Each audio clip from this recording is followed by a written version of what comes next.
Hello, everyone. It is me, Marie Blue Angel, back again with Touchstarved. Hopefully, you can hear the music now because I am not on my headphones. Um, I am in love with this music. It really builds the ambiance and feel of what is about to happen. Where did we leave off?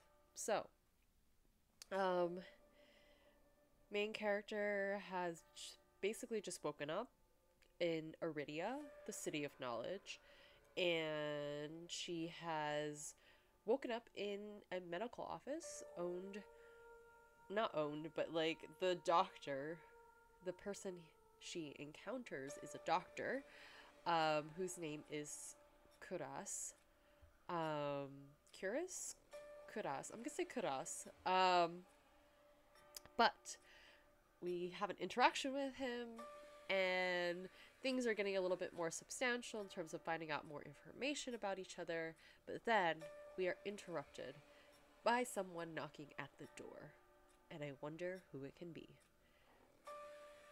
I'm excited to find out. I don't know if it's going to be another love interest or if it's going to be another character who plays a role in this story. So, very excited to dive in right now. Also, pardon me if you hear me cough and things. I'm getting over a cold.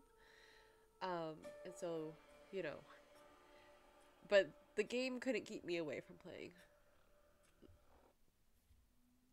Or my cold couldn't keep me away from playing the game, rather. Ah, yes. Soothing music at the medical office. A loud knock at the door stops our conversation cold and spares me from having to say anything else.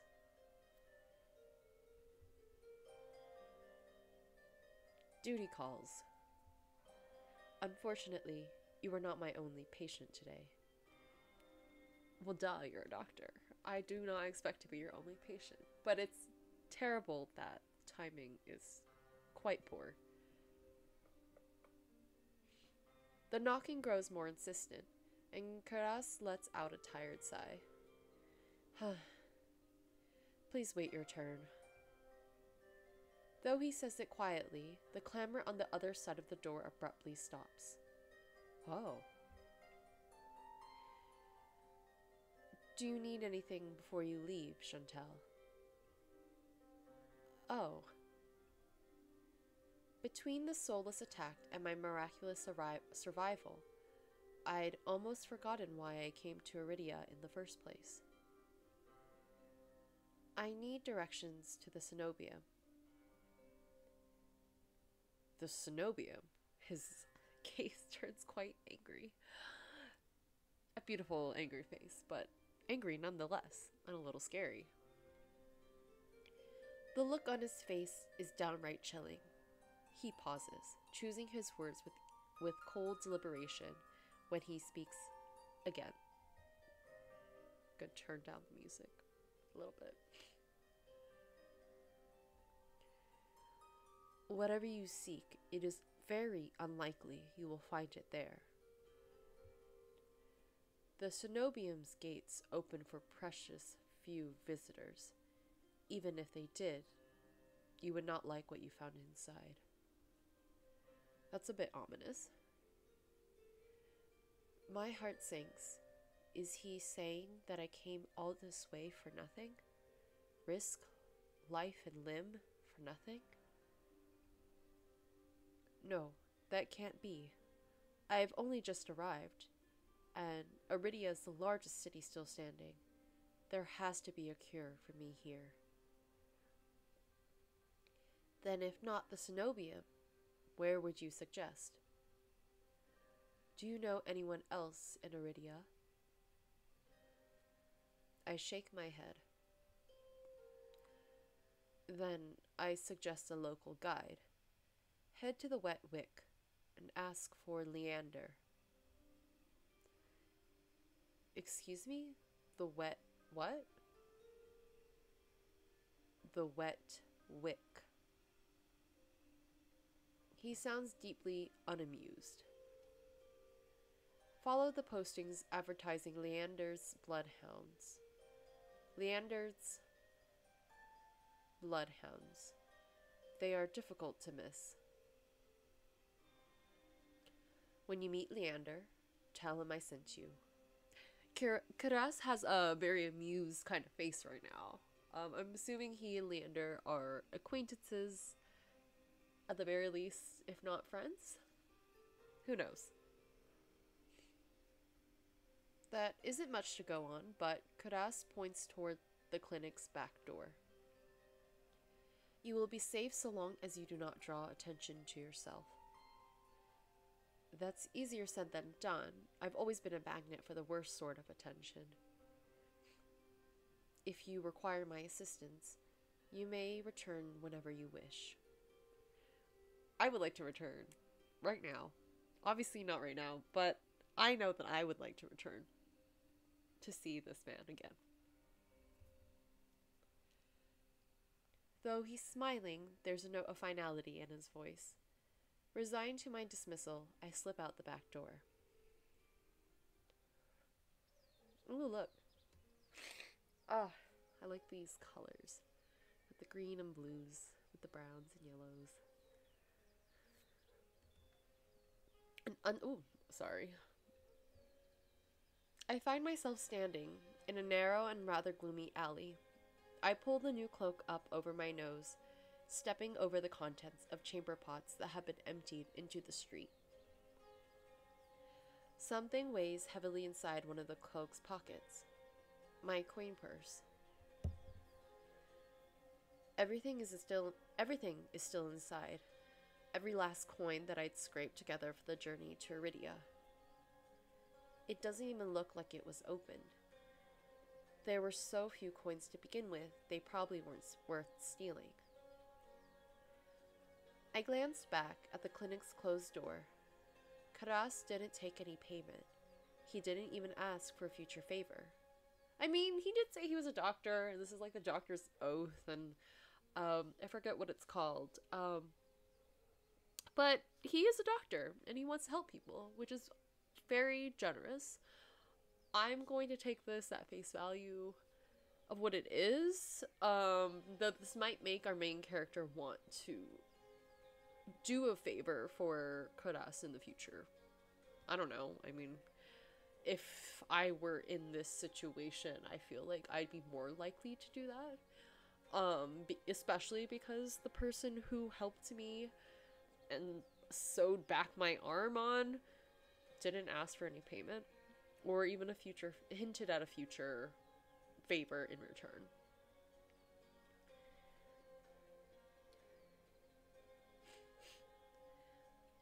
Oh, this is a good point. But he also said that in Iridia, secrets are power.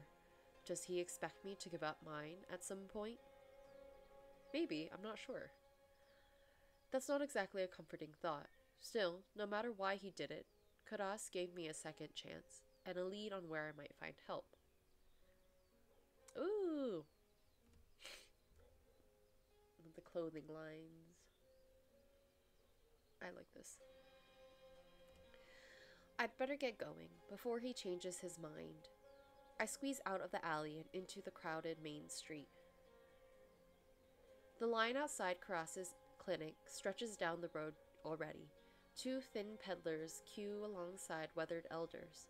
If any place is in desperate need of a free clinic, it's this one. The cobblestones are treacherously rough under my feet, deep grooves worn beneath them by regular flooding and decades of hard use. I knew Iridia was a river city, but I didn't expect it to look so eroded. The buildings are tired and dilapidated, all crammed together in narrow streets. A child darts by, clutching something greasy wrapped in paper. The smell of fried food drifts over me. My stomach gives a faint gurgle. This morning's catch, fried up, hot and fresh. Not too many eyeballs today. Are we talking about fish? Wonder what kind of fish. That sounds disgusting, but I'm starving, so I duck my head under the stall's grubby awning. A large fish leers up at me, its 3 bulging eyes still visible through the thick layer of crispy batter. The vendor gives me a gape-toothed grin. What's the cheapest thing you've got? The vendor points at a metal basket of what looks like long strips of savory fried dough. Fresh long lads, 3 copper apiece. Don't burn your mouth. Excuse me. I take the coins out, counting them gingerly. At this rate, I might not even be able to afford dinner. Reluctantly, I drop the payment on the counter and take my meal. Oh, another neighborhood. This is really pretty. I like the lanterns and the change in color theme. Like these blue purples with red. Ah, it's so pretty. Iridia is quite vastly different. Just 2 streets over from 2 different neighborhoods. 2 streets later, I pass under a wrought iron archway adorned with dangling garlands of red and pink lilies. The buildings in this quarter are a dizzying riot of color, painted walls and tinted glass everywhere I look. Ooh, tinted glass. I can see that now, like on the windows, like over here. Very beautiful. Sheer red and pink curtains flutter in open doorways.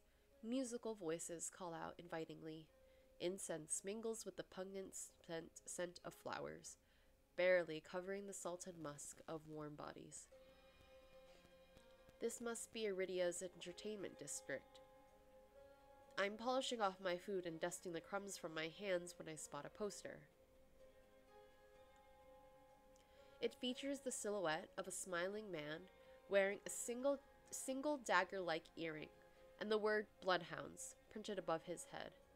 A motto, as above, so below, circles the artwork. Okay, so we found the poster that Karas told us to look for to find Leander. If Leander is the leader of the Bloodhounds, then the face printed on the poster is likely his. I follow the line of identical posters around a corner and nearly hit my head on a precariously dangling wooden sign. Looking up, faded orange letters read, "The Wet Wick." The facade of the building looks like it's seen better days, but I hear faint music and laughter coming from inside.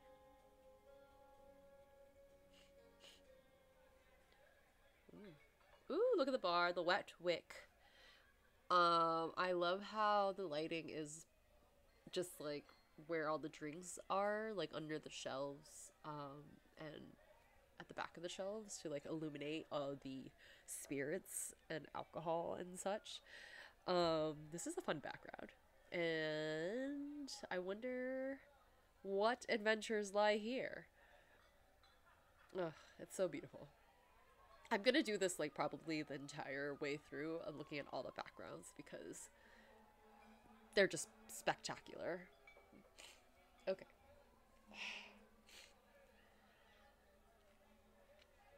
I wonder what all these like symbols mean. If it's just like branding or if there are certain effects. Like a fiery effect or spice effect, something. Or what is this like eyeball over here? I'm not quite sure. But okay. The inside of the bar is a far cry from the abandoned exterior. It's not even midday, yet most of the tables and booths are accompanied or occupied by a loose assembly of people in matching green cloaks. Maybe these are the Bloodhounds? I'm no stranger to bars. Sometimes I would take my books to the local tavern for a change of scenery, but I much prefer quieter places. A cursory glance doesn't turn up anyone with a dagger-shaped earring. I'm about to head towards the counter when a chant rises from the center of the room. Show! Show! Show! Show what? I have no idea. The remaining green cloaks abandon the bar and their booths and their boots to rush towards the center of the room in a sudden torrent. There's no time to move out of the way. I'm caught, swept along in the ale-stench current. Hey! Rhythmic chanting drowns out my voice. I thrash, throwing out my elbows as the press of bodies grows heavier. My hip knocks into a table. Ooh, that doesn't sound nice. That actually sounds like it would hurt quite a bit. I grip it, holding on tight to steady myself, but the crowd has stilled. The chanting stopped. A pair of gilded boots stride across the tabletop. Sorry, the change in music. Is Leander making an entrance?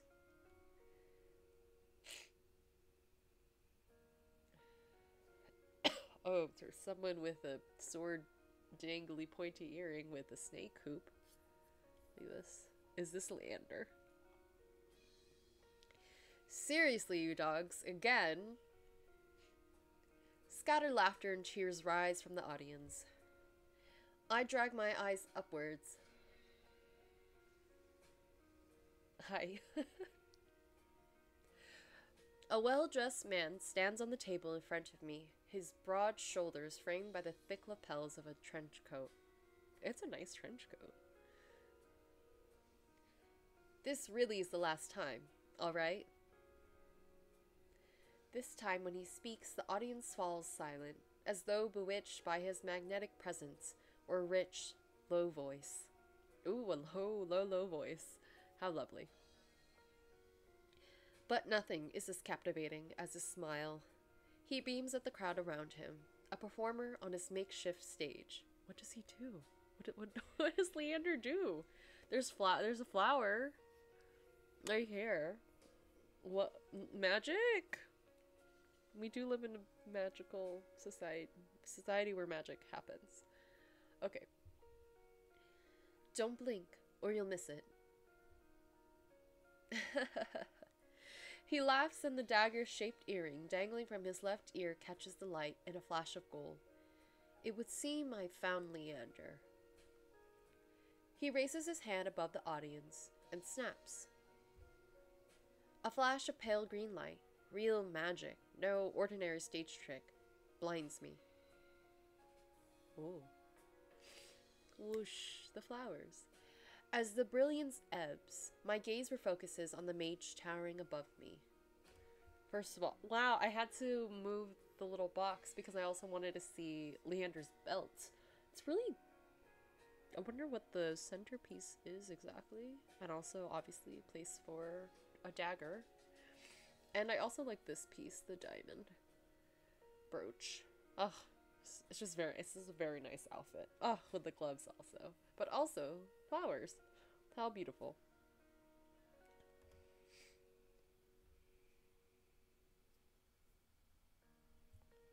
He flicks his wrist, and the magic spiraling around him coalesces.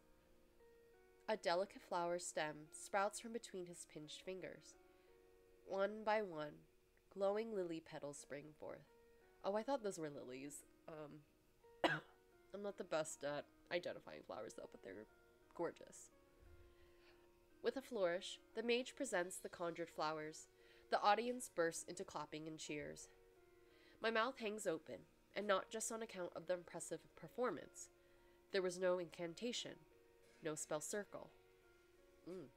Maybe our main character can only really do incantations and spell circles with her magic. I've never seen something so beautiful and intricate conjured so effortlessly. Leander must be an incredibly gifted mage. No wonder Karas recommended him. Leander plucks the iridescent bouquet out of the air and turns in a slow circle, giving his audience a good look. Now, who could use some good luck? Eager onlookers scoot closer to the table. Some reach for the lilies while others whistle and call Leander's name. But his cool green eyes slide right over them, locking on me instead. How does he know? How does he know that we need to speak to him? He just knows. How about you? My chest tightens. Every person gathered turns to stare at me. I mean, why not? Yes, absolutely. Either way, Leander is going to remember me, and we're going to have to talk to him later, so we might as well say yes, sure, why not? Take the flowers. I reach out, all too aware of the way my fingers tremble as I carefully take the flowers from him. There's no weight to them, only a faint warmth that radiates from the stems. As soon as the flowers leave Leander's hand, their light dims. They fade away in a shower of opalescent light. To my surprise, Leander laughs under his breath. That's the problem with flowers. They don't last long, but they leave an impression, right? He grins at me, and I find myself smiling back. I will let myself be charmed by every single one of the love interests, just FYI. Who can say no to someone who's very much charming? I'm sure some people can, but, you know. Ugh. Look at him. He's gorgeous. I'm really appreciating the outfit. And also, look at these forearms. Wonderful. Just absolutely, I love all of it. Wow, look at that smile also. Wow. Okay. Thanks for, you know, I hope you are also looking while I'm looking because, wow. Leander steps off of the table, dropping among the excited crowd with an audible clink. All right, bloodhounds, get back to your drinks. Show's over. The green cloaks disperse at his command, returning to their tables and booths. He blinks and looks at me. Wow. Before I can make my way towards him, his eyes find me. Okay, well, he's gonna talk to me. Does he know that I need to talk to him? He gives me a friendly wave, then beckons me over to the crowded counter. I manage to squeeze beside him, but there's so little room that his broad shoulder presses against mine. I tense, but he doesn't seem to mind at all. Is this your first time in Iridia? He says it lightly, with a genuine air of curiosity. Do I stick out that much?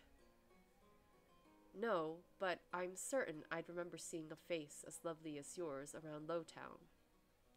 Wow, this man is smooth. You know what? I'm keeping that one in mind. Leander, writing it down. How to Flirt 101 by Leander. Let's just look at that again. That is so funny.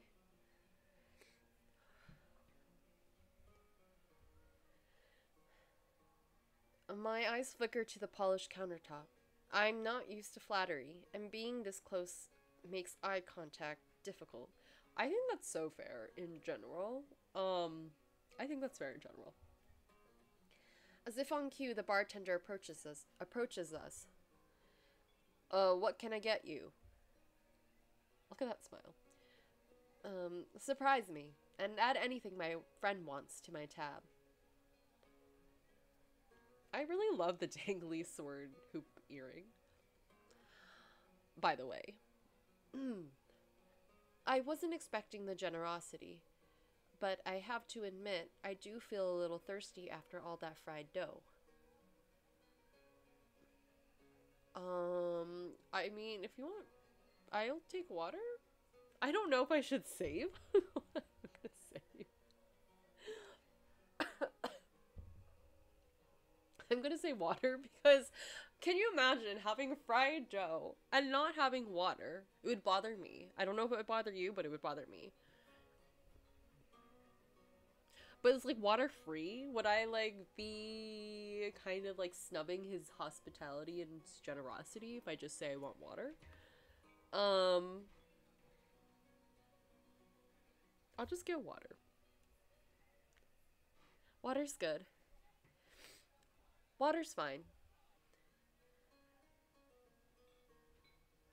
While the bartender leaves to fix our drinks, Leander leans his elbows on the counter. I'm close enough to notice the purple shadows under his lower lids.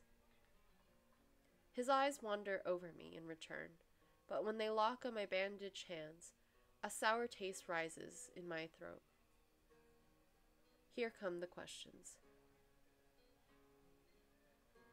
So, what brings you to the Wick? Karas sent me? He doesn't look happy.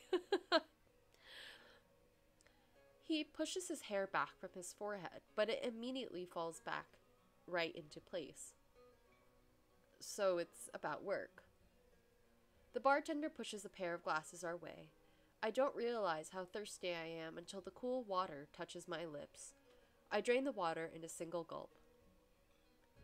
Leander takes a deep swig of his beer and lets out a satisfied breath.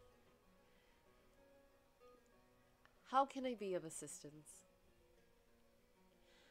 I need to get to the cenobium. As soon as the word cenobium leaves my mouth, the entire bar falls silent. Bloodhounds twist around in their seats to gawk openly. Finally, an especially drunk one speaks up. The hell are you bringing up the cenobium in here? I don't know. I don't know. Throw him out. This is Bloodhound territory. Oh, are these like factions? The vitriol catches me off guard. From the angry looks thrown my way, it's clear I've broken some unspoken rule just by mentioning the cenobium. When I glance at Leander, he's drinking, as though he hasn't noticed the uproar. Only when he catches me looking does he lower his glass. For the love of... He drags a hand down his face. Hey, keep it down, will you? This is business. I tense, expecting an argument, but the outspoken bloodhounds silently return to their drinks. Only a handful continue to watch me warily. Sorry about them. The cenobium's a bit of a touchy subject in these parts. Mix in enough drinks, and, well, you saw. How about we continue this outside? When I give him a terse nod, he pushes away from the bar counter. It's still daytime. Right. I follow Leander to an alleyway tucked behind the wet wick, where layers of frayed bloodhounds posters have been plastered to the walls. He also has scarring on his left arm. Left near his elbow. All the fighting? Ugh. The character design is gorgeous. Absolutely. Oh. How do I... There you go. Seeing them side by side, the resemblance between Leander and his likeness on the posters is impressive. Karas didn't send you here for help with the cenobium, did he? From the look he gives me, he already knows the answer. I glance away. No, he didn't. He suggested I find an alternative. Yet, here you are, asking about them anyway. What do you need the cenobium for? I don't want to tell him about my curse. The less people know about my capabilities, the better. Thankfully, Leander takes my reluctant silence as an answer. Well, I see you're already aware of the city's currency. Information's worth its weight in gold here. Karas told you the truth. The cenobium's dangerous. Get on their bad side, and they'll imprison you if you're lucky. Or torture you if you're not. Torture? My teacher never described anything like that. But the cenobium's supposed to be a place of learning. A sanctuary. The cenobium has always been heralded as the last bastion of human knowledge. A shining beacon of hope in a world steeped in nightmares. If any place held answers, it would be the cenobium. That's why I came here. That's what they want you to think. But things that seem too good to be true are often just that. Such a simple statement, and yet it leaves me reeling. If it's true, if I staked everything on a lie, then what now? Leander clears his throat. But as I always say, there's solutions to every problem, and alternatives to every solution. He claps his hands and turns to me with a brilliant smile. That's why Karas pointed you to the bloodhounds. Oh, look at that gorgeous smile. Also great, yes, I need... What am I supposed to do? If not, find the cenobium.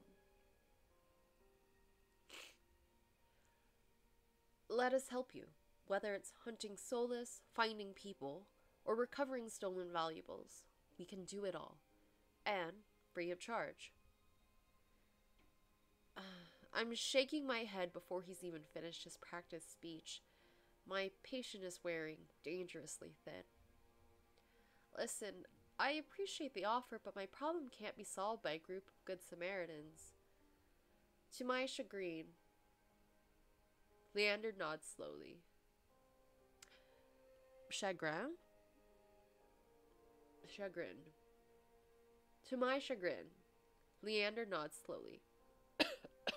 I only know this word in French, so chagrin, kind of, but I don't know how to say it in English. Then your problem must be fairly serious if the cenobium's your first choice. You're searching for a magical solution, aren't you? When my eyes widen, he nods along as though he suspected all along. I'd be happy to help you out. That is, if you tell me what ails you.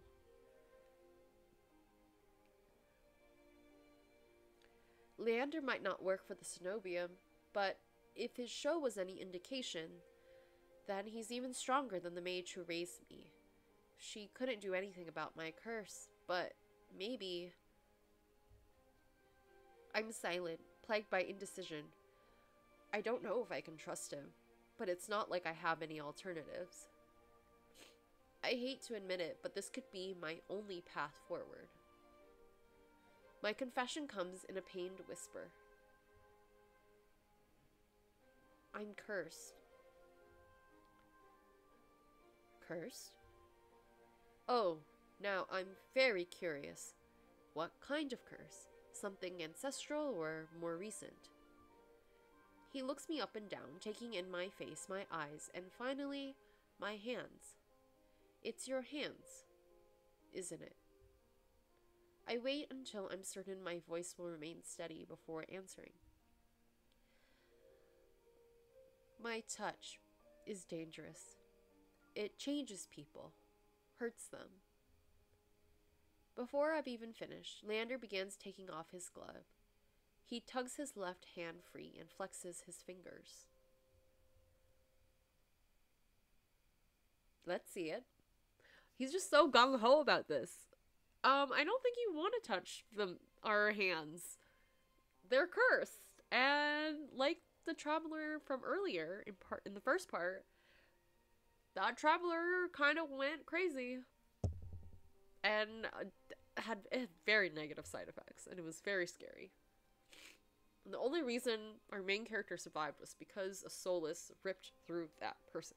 I wonder if Leander would have some sort of like magical capabilities, like in terms of like a curse ward, that he would either not be affected by the main character's curse or maybe less so, since he is, or what we've seen, he seems to be incredibly powerful as a mage. I would like to see that particularly, but who knows. He offers me his hand, and a prismatic flash of magic ripples across his palm. Oh, I was going on about a magical ward, and it's an enchantment for protection. But I'm already shrinking backwards. I can't. I don't care how confident Leander is. I can't bring myself to hurt him, to see his kind face twist into a mask of madness. Believe me, this isn't an ordinary curse. I'll be fine. Perhaps where you came from, your affliction was strange and one of a kind. But spend a year in this city, you'll see 1,000 curses and thrice as many cures. Do you really think Karas would send me here if I couldn't handle it? How should I know? I only met him today. I'm as good as any mage in the Cenobium. Better, even. If they can help, so can I. Ugh, look at that charming smile, convincing me to give him my hands. Maybe me, but not main character me. You don't know what you're asking me. I'm asking you to trust me. I look from Leander's outstretched hand to his confident smile. Then, with a short breath, I begin unwinding the bandages from my hand. Fine, but if you lose control, don't say I didn't warn you. Excuse me. You can tie me up first if it makes you feel better. What is this blushing? This is not Leander. Is this blushing? Are you flirting? Are you flirting with the main character right now? Who was telling you that this curse might make you go crazy? I mean, I don't think she's actually said those words out loud. But are you look, he's blushing. Look, he's blushing. Okay. Oh. You can tie me up first if it makes you feel better. I don't, did she even see that? I saw it, but did main character me see it? I don't think so. With each joint I expose, I grow more and more certain that this is a terrible idea. Ready when you are. If he's bothered by the way my hand looks, he doesn't show it. My fingers hover shakily over his palm. 3, 2, 1. I'm gonna have to save here. You know what? He can't help me unless he knows what's happening. So we're gonna touch him. But I did say before. I tap his palm once, as quickly as possible. It's barely more than a brush, but that's all it ever takes. When I look at his face expecting to see the worst, Leander only grins. See? It can't be. This time when I reach out to touch Leander's palm again, he catches my wrist before I can pull away. Why is Leander blushing? I feel like I'm blushing because this man is blushing. Okay. I told you, there's really nothing to worry about. Oh, charming smile. He trails off and my thumb brushes the soft skin of his inner wrist. I searched Leander's face for traces of madness, but his eyes remained a clear, soft green. Again, he's blushing. Color rises in his cheeks, but he remains still except for the subtle bobbing of his throat.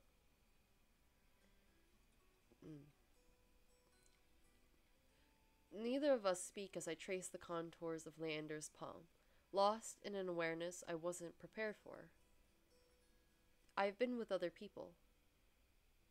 Kissed them, been embraced by them, and more. But not like this. Oh, so is it our connection? Like, is there a physical attraction happening? Or is it just because of an awareness of that our main character can obviously, without really, I mean, you trace the palm of your hand. I mean, that's be quite intimate, I would think. My fingers, long deprived by years of bandaging, pick up every single detail. The grooves of his palm, the smooth shell of his nails, the pulse of his heart. For as long as I lived, I've never been able to hold someone's hand, not without dire consequences. I never realized what I was missing until this moment. I mean, it is called Touchstarved, so it is nice to even fake hold someone's hand. While Leander's pulse is steady, mine is hammering as fear gives way to excitement.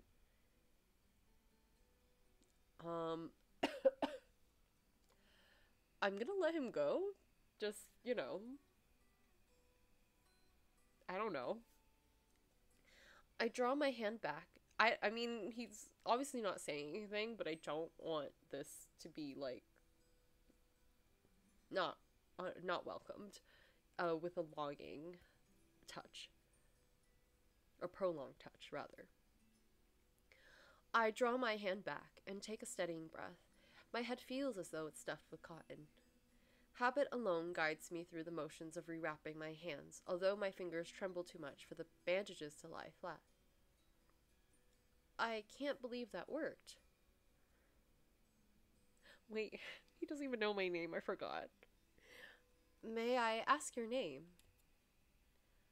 I'm Chantal. You were right to hide this from me, Chantal. That curse of yours, it's unlike anything I've ever dealt with. I can tell you're discreet, but you best not go showing that off to anyone else. I didn't plan on it. Are you staying in Lowtown? I pause. Room and board was something I hadn't yet considered. I don't know. And let's get you properly settled then. Okay.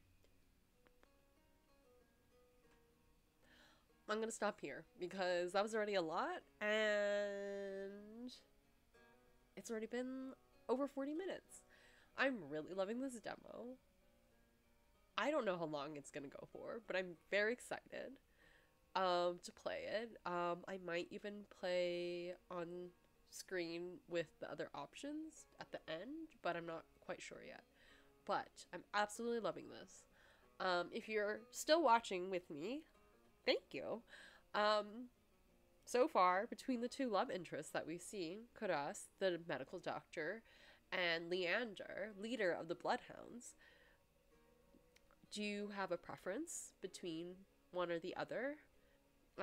If you do, leave a comment below and tell me why. I'm just very curious. I feel like I personally still like Kuras a lot more. But I am definitely charmed by Leander. And so I'm definitely curious in seeing more interactions with him in the future. So I'm gonna save here.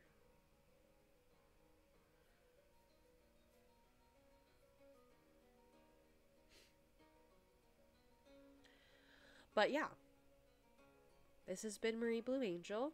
I hope you're having a good day so far, and I will come back with another part soon. Bye!